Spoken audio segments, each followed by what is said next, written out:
Botafogo e Vasco ganharam seus jogos pela Libertadores e também Sul-Americana, mas eles convenceram?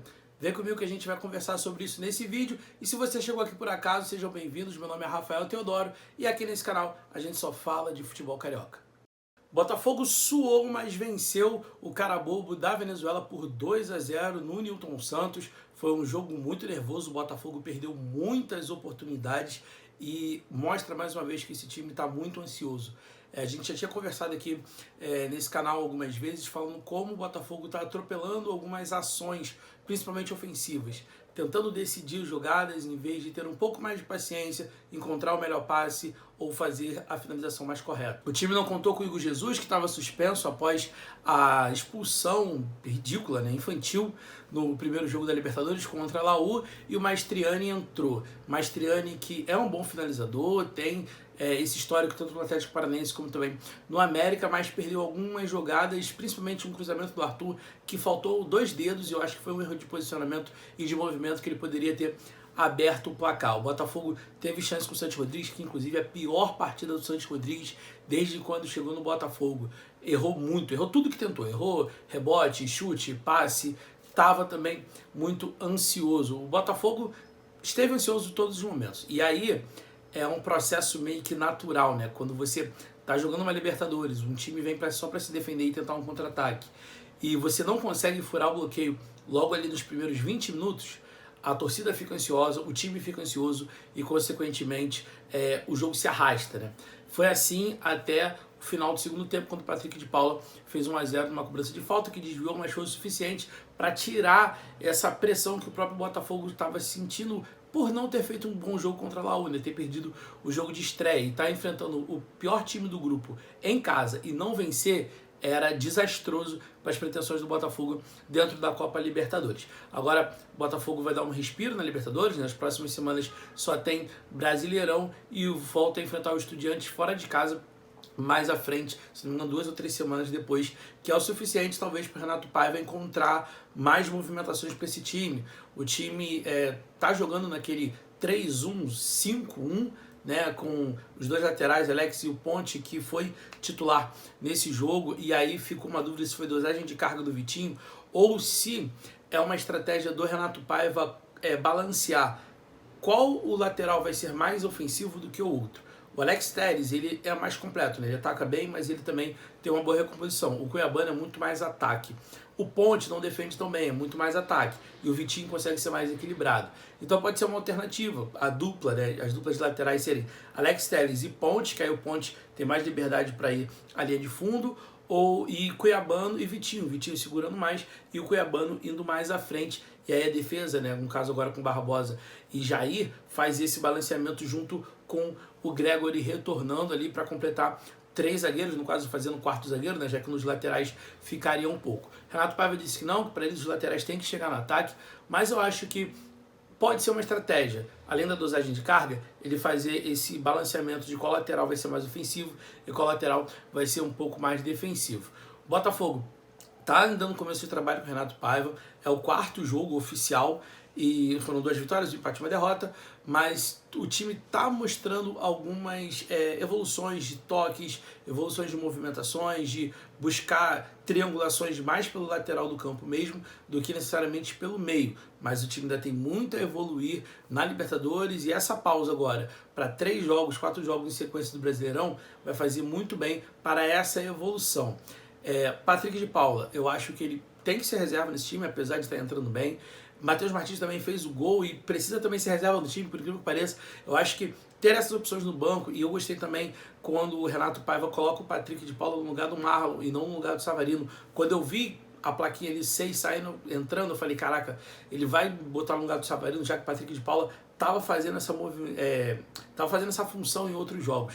Mas não, ele resolveu tirar o Marlon, colocou o Patrick de Paula, e o time, em vez de jogar Gregory e Marlon, com o Marlon indo e fazendo esse movimento, ele segurou o Gregory, abriu o Patrick de Paula e o Savarino, fazendo 2 meias mesmo, o Patrick podendo chegar e finalizar. O time ganhou volume, o time ganhou mais finalização de fora da área, que estava faltando, e deslanchou. Então, e aí minha pergunta, Botafogo convenceu? Ainda não. Botafogo venceu o que precisava vencer, Ainda não é o time do ano passado e não vai ser o time do ano passado. Já alertar aqui a torcida do Botafogo, que vai ser muito longe do time do ano passado, mas ainda não chegou a passar aquela sensação do tipo, entramos em campo e vamos ganhar esse jogo. Eu acho que ainda está nesse processo evolutivo, mas como eu falei, é o quarto jogo ainda sob o comando do Renato Paiva. Vasco venceu de 1-0 o Porto Cabedelo e vamos lá, muitos pontos aqui para falar. Primeiro, eu vou dar 30 segundos ao mesmo tempo.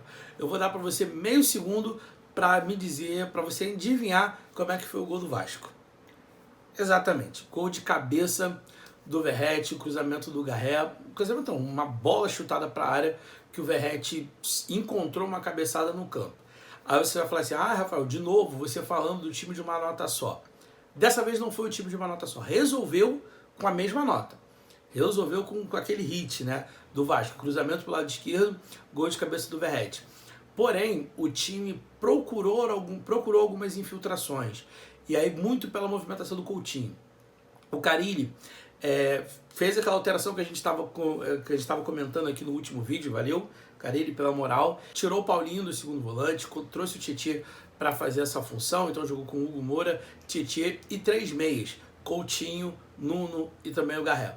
O time no primeiro tempo, principalmente, criou muitas chances. O goleiro do Porto Cabedelo fechou o gol. Coutinho jogou muito bem, tá criando, finalizando. Finalizou mal, mas criando, chegando, pisando na entrada, pisando na área o tempo todo.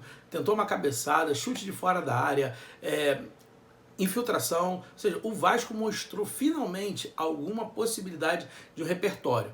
Porém, se a gente estava falando que a grande questão era a bola na área pro Verratti, não pode só o Coutinho ser o protagonista dessas ações. Precisam que outros jogadores também pisem na área. Precisam que outros jogadores também chamam a responsabilidade. O Nuno tem qualidade, o Garré está evoluindo com o time, ele está jogando um pouquinho melhor, até porque está entrosando um pouco mais, mas ainda precisa desenvolver esse projeto. E eu não sei se o Carille é a pessoa certa, e aí eu vou falar de novo do Carille aqui. O Carille, a gente é conhecido notoriamente por boas defesas. O Vasco não tomou gol, o Vasco não tomou susto, mas também o time do Porto Cabedelo muito ruim, muito fraco. O Vasco, assim, principalmente o Hugo Moura tomou a bola o tempo todo, parecia mesmo jogando contra juvenis, assim, um time profissional jogando contra juvenis.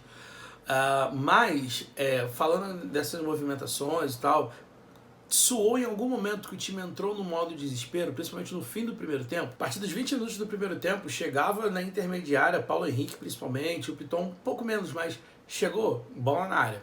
Bola na área pro Verratti tentar ajeitar, pro Verratti tentar cabecear.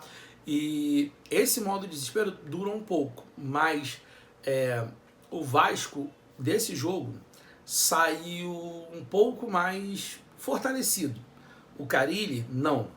É incrível isso, né? O Vasco mostrou que pode ter um bom repertório, pode desenvolver um repertório de jogo, mas o Carille talvez não seja a pessoa para fazer isso. E aí vem aquela outra questão, vai tirar o Carille e vai botar quem? Vocês podem dizer aqui nos comentários. Se o Vasco convenceu, também não.